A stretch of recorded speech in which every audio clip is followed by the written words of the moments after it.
All right, good Monday morning. It is great to have you with us as we start our streaming. I'm Erin Hartley. And I'm Cerise Cole. I'm with meteorologist Jared Lansford, senior chief meteorologist Rusty Lord. Rain falling around the metro. Where is it exactly now? It's starting to end from west to east. So Okay. I think the worst of it probably done for the metro, which is not a bad deal because we're about to put a bunch more cars on the roads here in the next hour. So let's talk about what we're looking at. It's 144th and Dodge. These are just some residual drops on the lens here.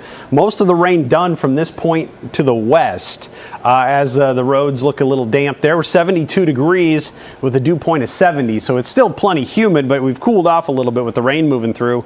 Low 70s for many of us, a couple of 60s trying to show up farther to the west, and most of us, though, have cooled off into the 70s. And unless you've seen the rain move through, haven't seen the rain move through, 77 in Shenandoah, Maryville at 78. We're just a little warmer there because this has not moved through your area yet. Some thunder showers on the leading edge of it extend all the way back south of Lincoln down into parts of northern Kansas. And now we'll just wait for the edge of the clouds to break apart, and that's moving a little slower than the rain itself. So pretty good soaking rains across parts of western Iowa. Really good soaker there south of Nebraska City. That's probably the strongest storm, but I think we've had about 2 severe thunderstorm warnings. They were back here west of Wilburn and west of Seward up in the Butler County area. That was about it so far out of this round of storms. So it behaved fairly well and didn't produce any really strong wind gusts, but Omaha downtown towards the 680 interchange and south, that's about where the rain is. It's lightened up significantly. Gretna, Elkhorn, Bennington, I would still take the umbrella just in case. There could be a little more spotty development behind this main line, but overall the steadiest rain is starting to come to an end here early in the 7 o'clock hour. Then the focus turns to the heat. It should warm up this afternoon, get those heat index values up into the triple digits for a few hours this afternoon as the temperatures climb quite a bit. So model's doing a really good job of showing where the rain is. That is the batch moving through. By 9 o'clock could still be a little left over, but notice the clearing taking place to the west. By lunch, we're up into the mid 80s by noon or so, and you can see from that point on we'll start to climb.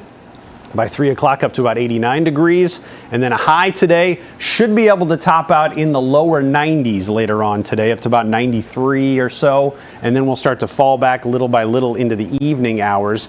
But there's more storm potential overnight tonight. Watch to the west where the storms fire up and then they try to move east. The best odds are probably going to be near and south of I-80, and that's where we could have a little wind and maybe some hail and a storm or two of those that get going. Best odds right now look like they're south of I-80, but we'll have to watch and see exactly where the storms develop, and that will determine just what part of our area may get impacted by these. So again, have the weather radio set up, our First Alert 6 weather app, and you can have warnings sent right to your phone and alert you if something happens overnight while you're sleeping. A 1 out of 5 includes the entire area for the severe weather risk from that round, but I'd say if you want to narrow it down a little bit more right now, it looks like near and south of I-80 probably the best bet for that. Of course, we'll be giving you updates here through the course of the day to keep you posted on how things are going to shake out. And then 90 for the high on Tuesday, 89 on Wednesday. So after the morning's early morning storms move through on Tuesday, we should be able to rebound nicely, and 89 on Wednesday. Still quite a bit of humidity to go along with all of that, but hey, it's August, that happens. Well, as we look at the 10-day, as we really get into next week, it looks like the temperatures really start to change. If you want to just maybe a little early hint of fall. Yes. It's looking pretty good about a week from now. Let me show you what this looks like, because during the course of this week, not really much to mix up the weather and change the pattern. There's a small chance of some storms late Friday into early Saturday, but notice the muggy meter. It stays steamy to muggy all week until you get to Sunday. Look at that drop there, and that is some cooler, less humid air moving in that is going to have a significant change to our weather about a week from now. So you got low 90s here to start the week. By early next week, we're talking low 80s, and that's a high of 80 on Monday. We will be in the 70s most of the day on Monday. So if I'm gone on Monday, you know why. I'm coming to get you. All right, whatever. I am long gone enjoying that weather. But that's where we're at on the 10-day. I'm going to pretend I didn't hear that. Just come with me, Cerise. Okay. We don't have to tell anybody. Okay, all right, we'll do that. Okay, the 80s don't look so bad. Yeah. I thought we were going to really drop, but yeah, that looks good. That's a sweet spot. Uh-huh. All right, not so sweet right now. I don't know how. I should ask you, how's it going with the rain and all that going? You know, it's wet roads that we have to watch for any kind of problems that could develop. Now, thankfully, we haven't had any big ones that have popped up so far. So that's the good news, is that hopefully we're going to handle this in pretty good shape. I will be watching any of these kind of interchanges as we have the wet roads in place. So this is 680 that you're looking at. You can see how there's a little bit of a sheen still to the road. You've got a couple of drops on the lens. That's where we're starting to see the rain come to a bit of a close. But you can see how in the lead up to that, it is pretty slow at this point, right around center as you're heading southbound. So that's an area to watch for delays. You've got, of course, our construction mess with the wet roads on top of it, causing some pretty sizable backups there right around Giles. And then the JFK has been struggling, and if you remember, Rusty did say a lot of the rain that's left over is still about near I-80 and off to the south. So that does make sense that we are looking at some delays as you're heading northbound approaching I-80, and we did have some near the Gilmore Bridge. That has improved some here over the last 10 minutes or so. So that's where we're looking at some of our bigger issues being in place. A little further to the north, we've got 480 checking up as you're getting pretty close to the Martha area northbound. So watch for that as well.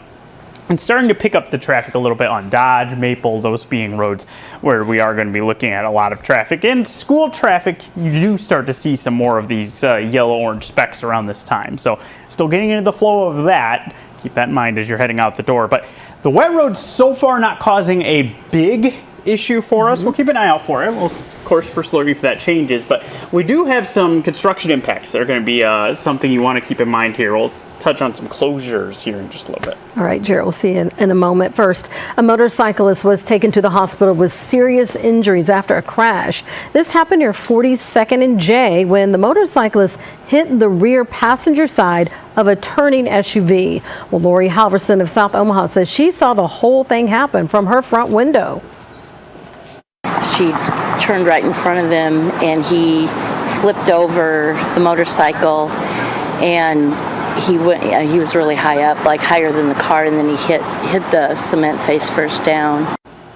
Well, her family went out and directed traffic until first responders arrived. A police sergeant says that motorcyclist was taken to the hospital with serious injuries. Charges are pending against the other driver.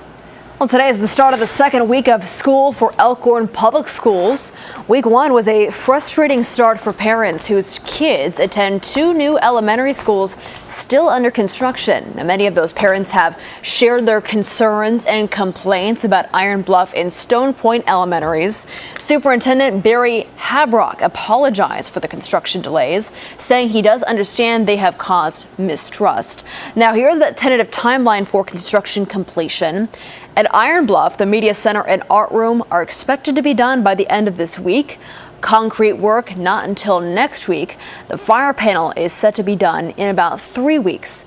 At Stone Point, the fire panel will be done in 3 weeks. The C-Wing, meantime, won't be done until Halloween.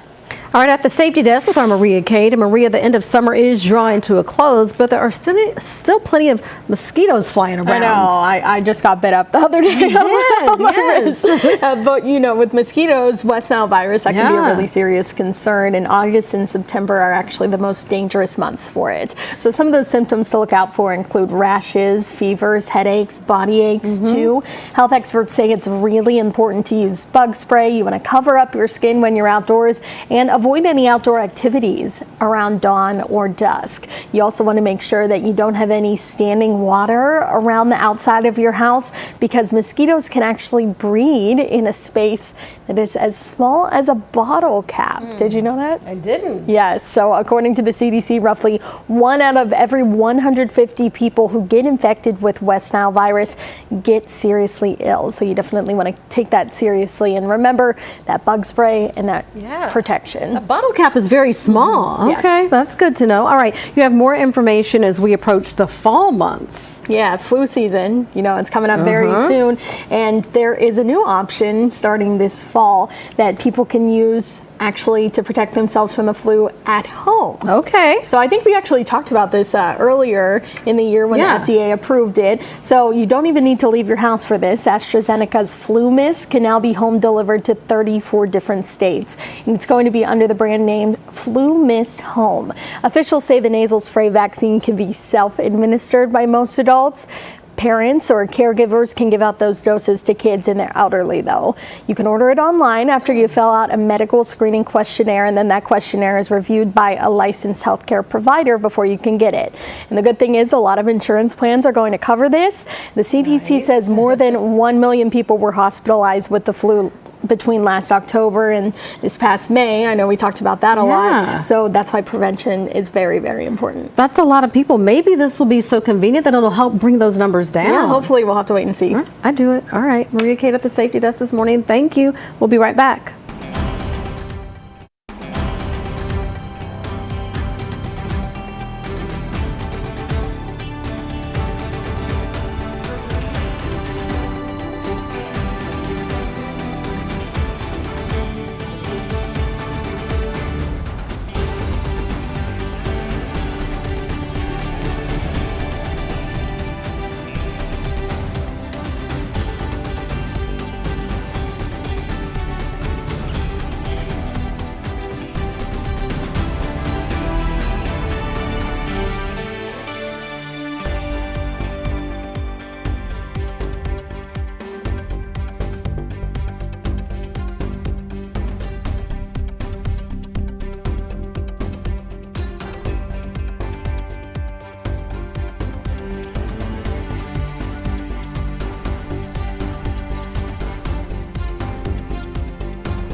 All right, welcome back. Time now 7:15 as we get started on this Monday morning. Brand new start to the work week.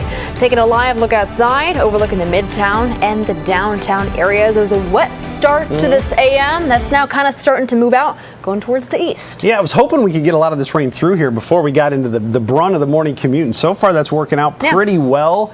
With the last of the rain moving out, you barely see any raindrops there on the camera.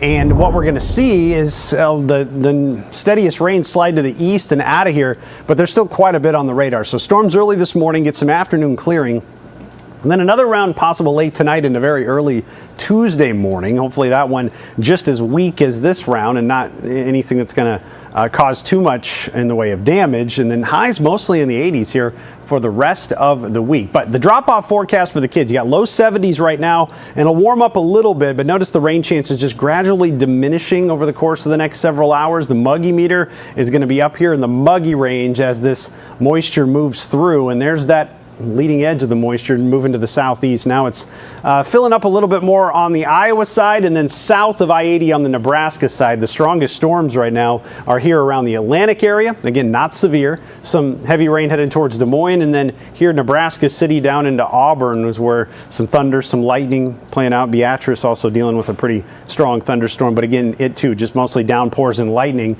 Sarpy County in the metro with the steadiest rain, a little light shower over the airport, but But overall, the metro is starting to quiet down a little bit. And then into the afternoon, we'll clear it out and warm it up. Triple-digit heat index values looking likely for the vast majority of us as the rain chances back off this morning. This little jump in the rain chances here overnight after midnight, that is the next round of storm potential that would move in. The best odds for that are probably south of I-80, heading into the early morning hours of Tuesday. So this is what it looks like for today.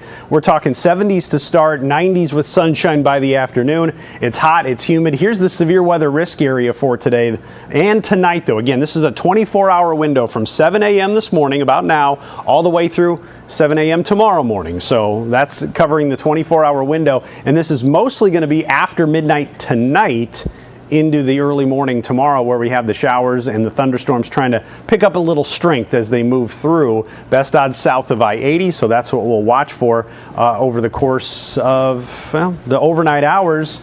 And then a lot of 80s right up near 90 as we head into Friday. So a lot of summer still yet to be had.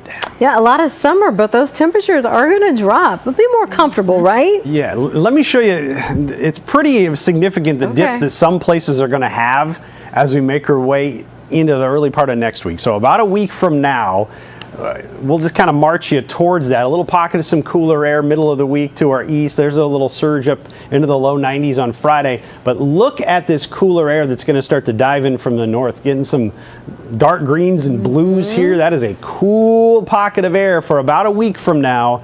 And that could really push our temperatures down quite a bit, and you can see what it's even doing for the rest of the month, trending cooler than average all the way through the end of August. And when you put some numbers to it, that right now looks like it's going to be low 80s to right around 80 for an afternoon high. Would not be surprised if one of those days does not get out of the 70s. So it's a cooler air mass and a less humid air mass. A lot of people ask me on social media, like, when's the humidity going to break? I was like, September? That's the way it works. Well, there's a little hint anyway of it going away for about 3 days or so. I mean, September's not that bad relatively compared to the South. I mean, they're having heat until November. So September could be one of the best months around here. Yeah, I think it is normally. All right, there you go. Got her vote.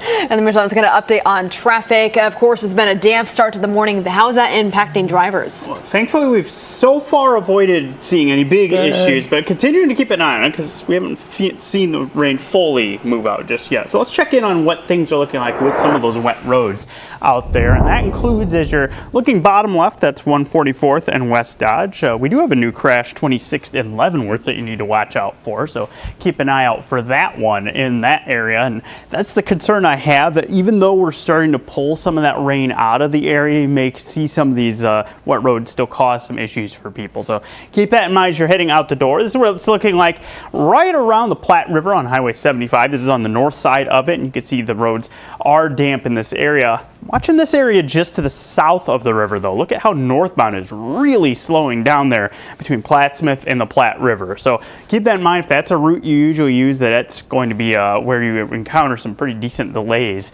in that stretch. A couple of other things I want to first alert you to, though. Some construction that includes an upcoming road closure here at 9 a.m. scheduled to see Maple close between 66th and 69th. This was scheduled to happen last week and then got postponed. Still looks like it's scheduled to start at 9 a.m. despite the rain. So keep that in mind. You won't be able to use the road in either direction for today, and then it's scheduled to last for 2 days. And then a quick update on Farnham. This is scheduled to wrap up on our Tuesday. This has been a closure that's been in place for quite some time. Farnham between Saddle Creek and 46. Hopefully we can get that stretch to open again. But you can see things picking up, but moving along in pretty good shape for much of the metro. We'll keep you updated with anything that changes. Yeah, we'll definitely take that, Jared. Thank you. Also, we'll have this morning, do you think you're in the know with social media slang?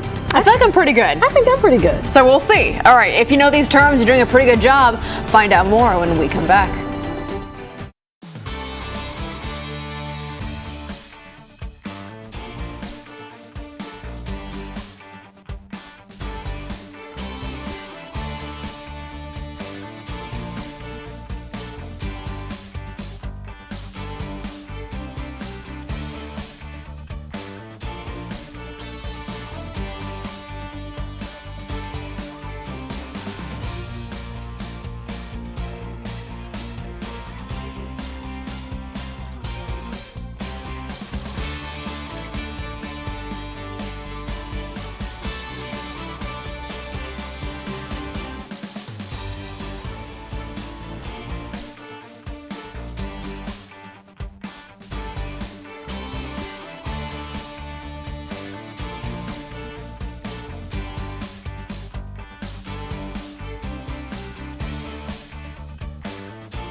In Hong Kong, giant panda twins celebrated their very first birthday. All right, let's check in back with Gia and Dee. Their mom, Ying Yang, gave birth to them on August 15th of last year at Hong Kong's Ocean Park. The twins weighed just over 3.5 ounces at birth, and for their birthday, the care team treated the giant panda twins to a special birthday cake. It looks yummy, too. That's so cute. Is internet culture taking over the English language? Well, there will be 6,000 additions this year to the Cambridge Dictionary, including phrases popularized by social media. Let's see what made the cut. Skibbity. Skibbity. See, I failed already. Skibbity. I'm glad you put in like a definition. Why am I getting this? Because I said I would do good. Okay, it's a term that can mean cool or bad or be used with no real meaning at all. Skibbity. Okay. Another planned addition, tradwife, is a traditional wife who takes care of the home and posts on social media. All right. You guys know what that is? Kind of. Right. This one I do know. Can I say this one? Yeah. Delulu is a short for delusional, to choose or believe things that are not real or true. So you say someone's being delulu if they're being crazy. Oh, that's all over social media. Yes. Cambridge Dictionary is constantly on the lookout for new words that are used all the time. Can I use delulu? Can I If pull that someone's off? being delulu, yeah. Okay, all right. Are you going to might try it now. forecast? Now I'll Maybe? see if I can do it. So remember like the 90s when tight was the slang? Skibbity. It was tight. I learned a new word. That was cool. I wake up at 2 a.m. I stopped being cool a long time ago. My kids don't say these. I thought I'd be in the know, but all right, we gotta go. We're gonna get ready for Update in the Today Show. You can watch it here on streaming or over the air. Have a great start to your Monday.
Live from WOWT, First Alert 6 starts now.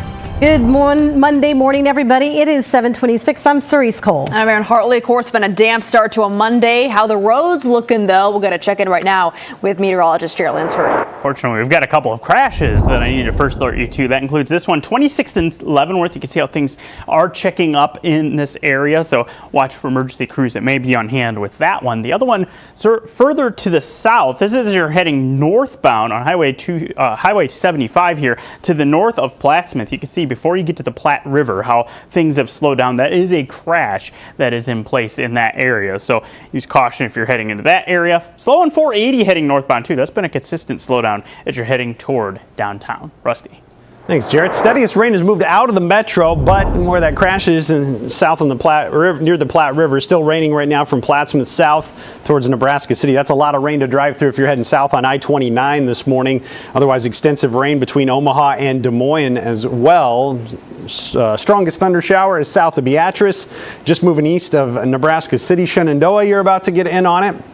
A little bit of rain lingering in Sarpy County, but overall Douglas County and most of Pottawatomie County starting to dry out, and that's going to be the case here as rain chances back off, but are still possible with some new development at any point this morning. This afternoon we get the clearing and we get a chance to heat up. We'll go 93 for the afternoon high, so pretty similar to yesterday by the afternoon hours, and the heat index will likely get up into the low end of the triple digits as well. So bank on another hot and muggy one here as we head into the afternoon. Aaron? The Omaha Fire Department will launch its 25th fire engine into active service today. Engine 2 is going to be stationed at the Central Fire Station. OFD will mark the occasion with a ceremony at the station at 8 o'clock this morning. It is 7:28. We are back with another update for you in about 25 minutes. We'll see you then.